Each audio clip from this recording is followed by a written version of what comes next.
할렐루야. 풍요로운 교회를 찾아와 주신 모든 분들을 주님의 이름으로 환영하고 축복합니다. 저는 오늘 여러분들과 함께 하나 되어 함께 자라가는 교회라고 하는 말씀의 제목으로 함께 은혜의 말씀을 나누고자 합니다. 저는 지난 시간의 말씀을 통해서 교회의 다양성에 대해서 함께 말씀을 나누었는데요. 성령께서는 각자 자신에게 맡겨진 자기의 분량대로 또는 그 분량에 맞게 다양한 은사를 주셔서 교회의 덕을 세우고 또 교회에 헌신하게 한다라는 말씀을 드렸습니다. 그러나 가장 중요한 것은 은사 역시도 예수 그리스도의 희생과 사랑으로 이 땅에 세워진 교회를 위해서 존재하고 사용되어야 한다라는 것이죠. 그렇기 때문에 우리 모두는 지상교회의 한 일원으로서 예수 그리스도를 머리로 모시는 몸의 한 지체로서의 직분을 감당하게 되는 겁니다. 바울 사도는 이렇게 교회를 세우는 일에 각자 자신에게 맡겨진 은사와 사명이 있고 그 은사는 분량대로 주어졌으며 또 교회는 그 다양성을 인정하고 은사의 높고 낮음이 없이 모든 은사는 교회를 세우는 일에 사용되고 있음을 증거하고 있는 거죠. 에베소서 4장 12절 말씀에 보면 이는 성도를 온전하게 하여 봉사의 일을 하게 하며 그리스도의 몸을 세우려 하심이라 라고 말씀하고 있기 때문입니다. 이제 바울 사도는 이런 다양한 은사에 대한 말씀과 함께 에베소서 후반부의 주제인 말씀에 대한 실천 부분을 다시 한번 강조하길 원하고 있습니다. 어찌 보면 에베소서 전체의 주제인 일치와 화합, 조화와 균형에 대한 어떤 하나됨의 원리를 다시 한번 강조하고 있는 것이죠. 성도 여러분, 어떻게 성도가 하나됨의 원리를 깨닫고 실천하며 어떻게 교회와 세상에서 성숙한 그리스도인으로 살아가야 하는지 어떤 긍정적인 측면과 부정적인 측면을 함께 예를 들면서 우리에게 설명해 주고 있습니다.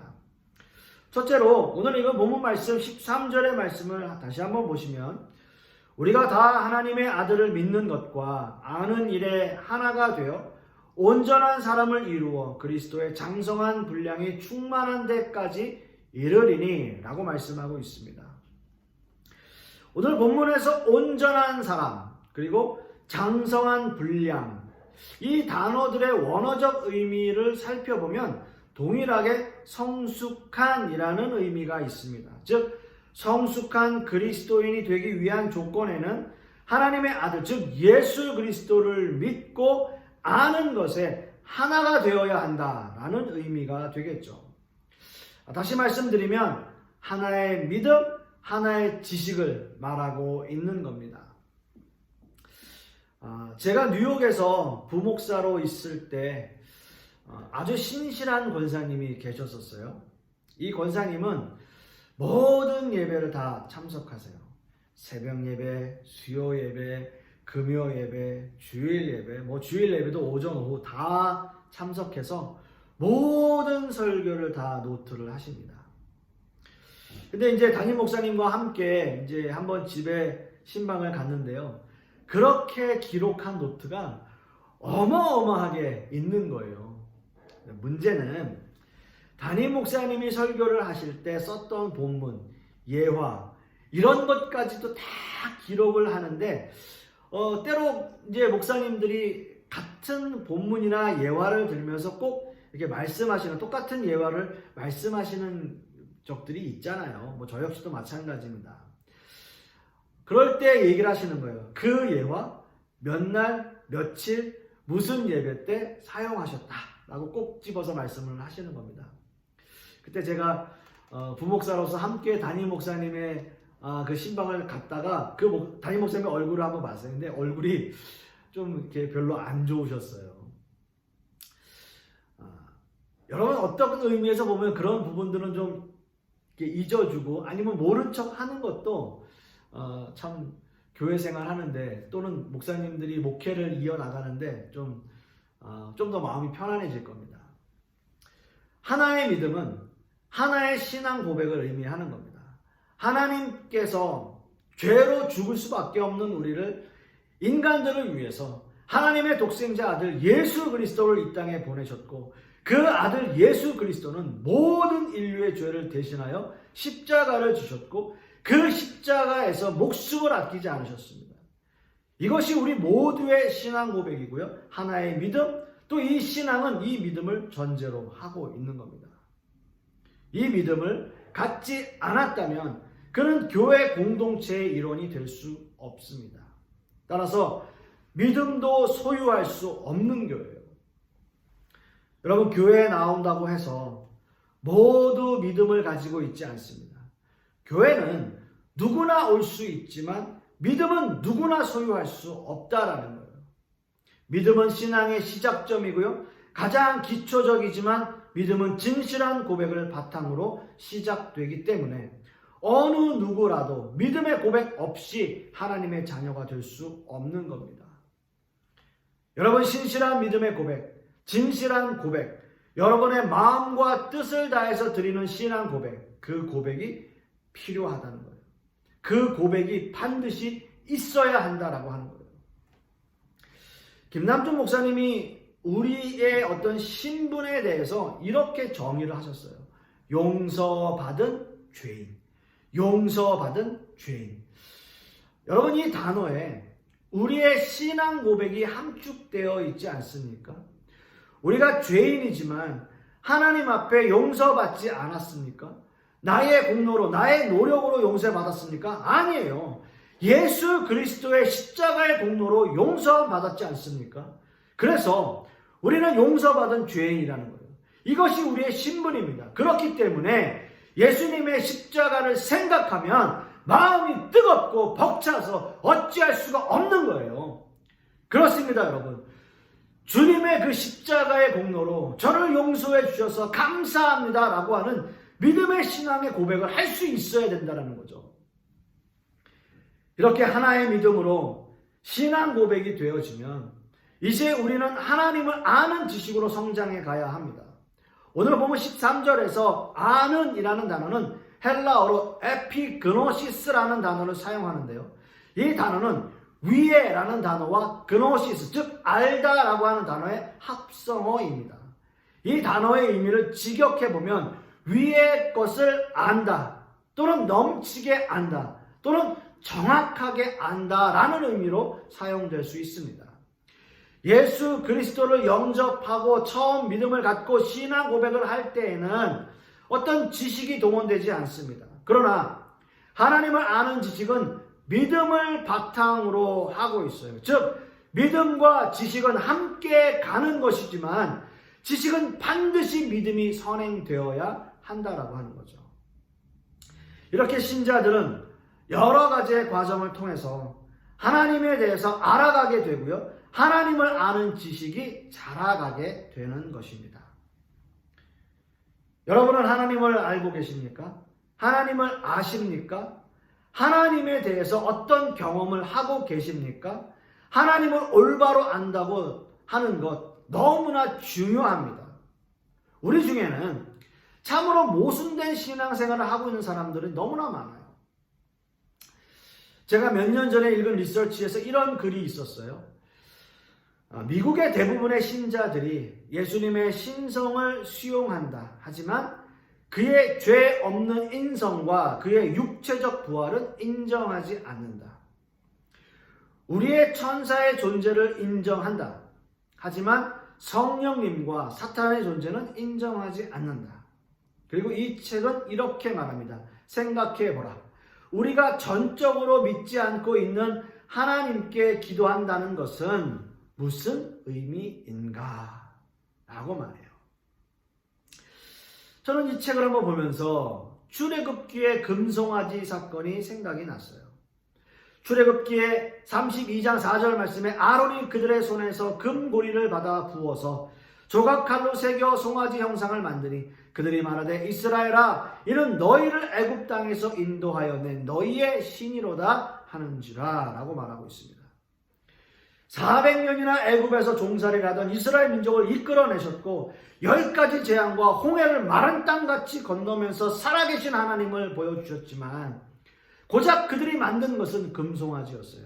하나님을 아는 지식이 충만하지 않았던 이스라엘 민족은 결국 하나님이 가장 싫어하시는 우상을 만들고 만 겁니다. 우리도 마찬가지 아닙니까? 하나님을 아는 지식이 없다면 내가 막연히 아는 하나님, 내가 만들어낸 하나님, 그런 의미에서 본다면 나의 기도만 들어주시는 하나님, 나를 위해서만 존재하시는 하나님을 만들게 되는 거예요. 자기 스스로 만들게 되는 거예요. 결국 나의 금송아지를 만드는 오류를 범하게 되는 겁니다. 사랑하는 성도 여러분, 하나님을 알기 위해서 노력해야 돼요. 하나님을 아는 지식으로 충만히 나아가야 됩니다. 절대 나를 위한 금송아지를 만들어서는 안 됩니다. 여러분을 위한 우상을 만들지 마십시오. 하나님을 그런 이스라엘 민족을 모두 없애버리려고 했어요. 하다못해 모세, 너부터 내가 이 민족 다시 한번 시작해보자. 내가 이 모든 민족 다 쓸어 없애겠다. 너부터 다시 한번 시작해보자. 이렇게 말씀하셨어요. 모세의 처절한 중보 기도가 없었다면 이 인류는 다시 시작되었을 거예요. 나를 위한 금송아지를 만드는 것은 결국 우리의 영혼을 파멸하게 될 뿐이에요. 그것은 하나님이 가장 싫어하시는 일이기 때문입니다. 하나님을 알기 위해서 여러분 노력하십시오. 그 지식으로 충만해져 가고 그 지식으로 자라가십시오. 이것이 교회를 세우는 길이며 여러분들의 신앙도 자라는 길이 될 것입니다. 두 번째로 오늘 읽은 본문 14절의 말씀을 다시 한번 보겠습니다. 이는 우리가 이제부터 어린아이가 되지 아니하여 사람의 속임수와 간사한 유혹에 빠져 온갖 교훈의 풍조에 밀려 요동하지 않게 하려 함이라 라고 말씀하고 있습니다. 오늘 본문에서 바울 사도는 말씀의 부정적인 측면들을 드러내서 긍정적인 측면들을 강조하는 방법을 사용하고 있습니다. 부정적인 부분을 먼저 이해할 때 긍정적인 부분들이 더 부각되고 더 드러나게 되어 있는 것이죠. 여러분, 우리가 아이를 키울 때도 마찬가지인 것 같아요. 아이들이 어느 정도 인지 능력이 생기면 안 되는 거 분명히 가르쳐야 돼요. 안 된다는 개념이 없이 살아온 아이들이 학교를 가면 굉장히 힘들어져요. 여러분, 집에서는 안 되는 게 없었던 거예요. 모든 게 다 허용되고 자신이 원하는 건 다 가질 수 있고 다 할 수 있었는데 공동체 생활을 하다 보니까 안 되는 게 있고 조심해야 되는 게 있고 또 누군가가 나를 시키게 되고 내가 그걸 해야 되고 이러면서 뭔가 혼란이 생기게 되는 거죠. 그런 아이들이 학교에 가면 좀 적응하기가 힘들어지는 겁니다. 여러분, 이렇게 바울 사도는 부정적인 측면들을 드러내서 긍정적인 부분을 강조하고 있는데요. 그런 의미에서 부정적인 측면은 좀 더 우리의 내면과 현재 상태를 살피고 있는 겁니다. 오늘 본문에서 바울 사도는 우리가 이제부터 어린아이가 되지 아니하여 라고 말을 하고 있어요. 여기서 이제부터 라는 단어는 우리의 현재 상태를 말하고 있습니다. 그리고 우리가 라고 하는 이 단어에는 바울 사도가 자신을 포함한 모든 성도들을 의미하고 있는 거죠. 즉 우리의 신앙은 누구도 예외 없이 모두가 다 어린 아이부터 시작되는 거예요. 신앙을 갖는다는 것은 새롭게 태어나는 겁니다.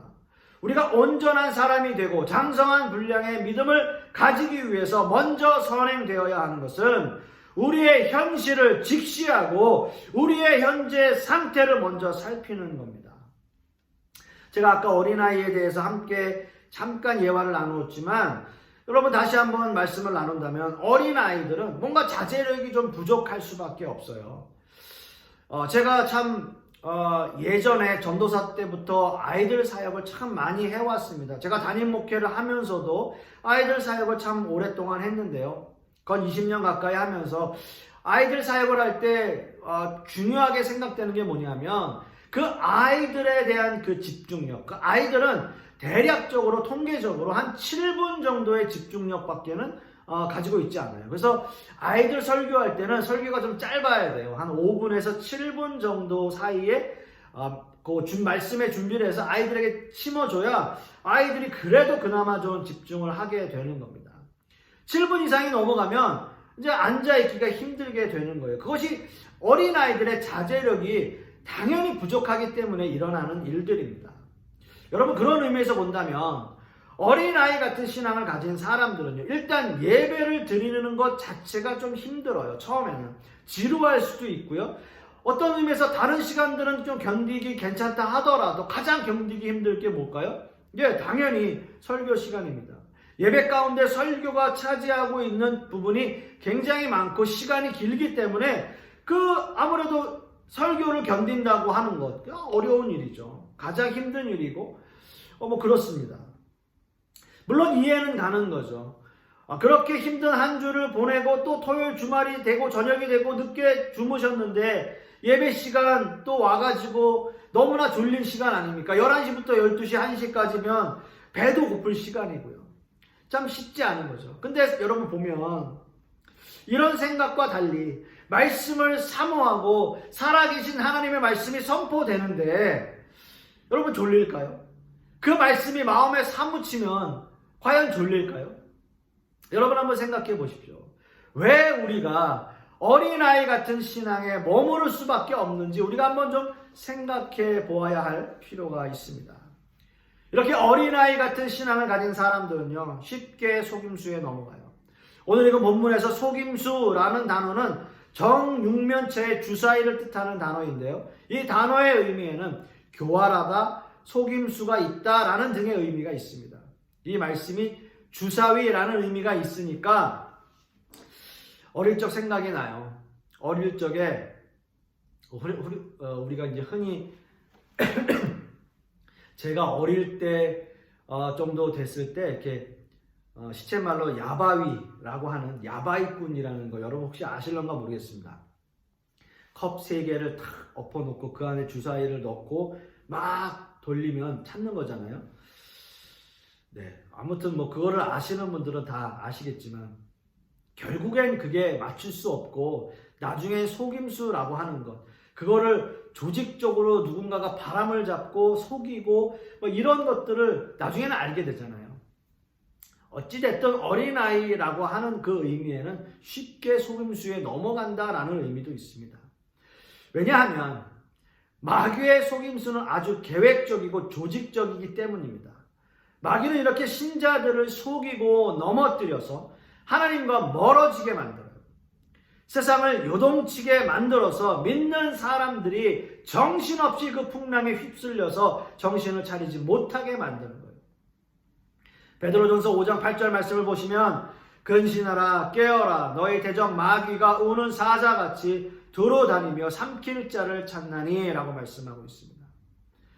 만약 세상 풍파에 휩쓸려 정신없이 이 세상을 살아간다면 마귀는 여지없이 여러분을 속이고 넘어뜨려서 우는 사자같이 달려들 거예요. 여러분 근신하고 깨어나십시오. 어린아이 같은 신앙에 머무르지 않고 발전하고 승리하고 늘 성장해가는 여러분들이 되실 수 있기를 간절히 소망합니다. 이제 마지막으로 오늘 그 본문 15절과 16절 말씀을 보시면 오직 사랑 안에서 참된 것을 하여 범사에 그에게까지 자랄지라 그는 머리니 곧 그리스도라.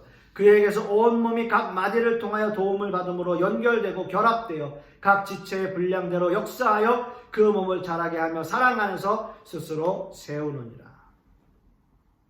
오늘 마지막으로 읽은 본문은 바울 사도가 말씀하고자 하는 에베소서 주제의 일치와 화합, 조화와 균형에 대한 또는 하나됨의 의미에 대한 작은 결론을 맺고 있습니다. 결국 교회가 하나 되고 통일성을 지키고 유지하기 위해서는 모든 성도들이 각자의 은사를 가지고 점점 자라가야 한다는 결론을 내리고 있는 것입니다. 너무나 당연하죠. 지금까지 말씀드렸듯이 어린아이 같은 신앙에 대한 긍정적인 부분과 부정적인 부분을 함께 다루면서 왜 어린아이 같은 신앙에 머무르면 안 되는지를 말씀을 나누었어요. 물론 모든 신앙인들은 어린아이 같은 신앙에서 시작되지만 세상의 어떤 풍파와 고난 속에서도 신앙은 자라야 하고 성장해야 하는 거예요. 그렇다면 어떻게 자라야 할까요? 어떻게 자랄 수 있을까요? 어떻게 자라는 것이 잘 자라는 모습일까요? 여러분, 우리 교회는 어떤 의미에서 본다면 수적인 어떤 성장은 우리가 이루어내지는 못했지만 그래도 말씀을 함께 나누면서 신앙이 점점점 자라가고 성장해 가는 모습을 볼 수 있습니다. 그것이 어떤 의미에서 보면 신앙이 점점 성숙해져 가는, 또 자라가는 그러한 모습 아닐까요? 참 재미있는 것은요, 아이들이 커가면서 거치는 단계가 거의 비슷해요. 언제 목을 가누고 또 걷고 말을 하고, 물론 아이들마다 조금씩의 차이는 있겠지만 비슷하다는 거죠. 2살, 3살, 4살 지날 때마다 그 단계가 있고요. 그 아이가 정상적으로 자라가는지 체크를 해줘야 돼요. 이 아이가 이 나이 때 이런 행동을 하고 이 나이가 되면 이런 모습이 보여야 된다라고 하는 것은 아이가 그렇게 되는 모습이 정상적으로 자라고 있는 거예요. 그리고 그렇게 자라가면서 아이들에게 영양분을 잘 공급해주고 잘 먹이고 잘 입히고 잘 재우고 하면서 그 아이들이 성장해 가는 거죠. 어떤 의미에서는 신앙도 마찬가지입니다.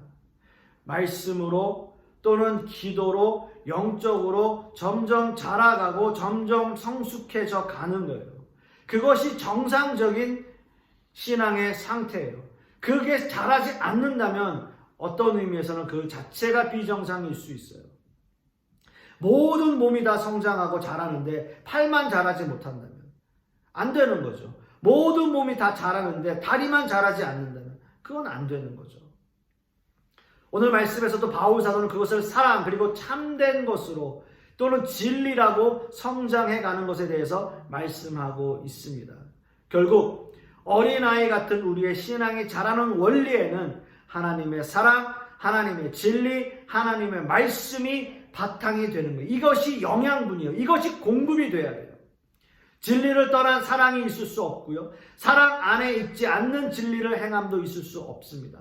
교회는 이렇게 사랑과 진리 안에서 세워지게 되는 거죠. 모든 신앙인들은 사랑과 진리 안에서 자라는 거고요. 오늘 이거 본문 16절 말씀에도 그에게서 온 몸이 각 마디를 통하여 도움을 받음으로 연결되고 결합되어 라고 말씀하고 있습니다. 교회 그리스도를 머리로 한 모든 지체가 하나로 연합되어 사랑과 진리 안에서 하나님이 이 땅의 교회에 남기신 사랑을 또는 사명을 감당하기 위해서 서로 연합하고 하나 되어 자라는 것입니다. 이것이 우리의 사명이에요. 말씀의 결론을 냈습니다.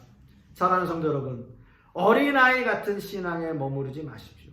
신앙의 균형을 위해서 노력해야 되고요. 그리고 교회 공동체 안에서 한 일원으로 우리는 하나가 되어야 합니다.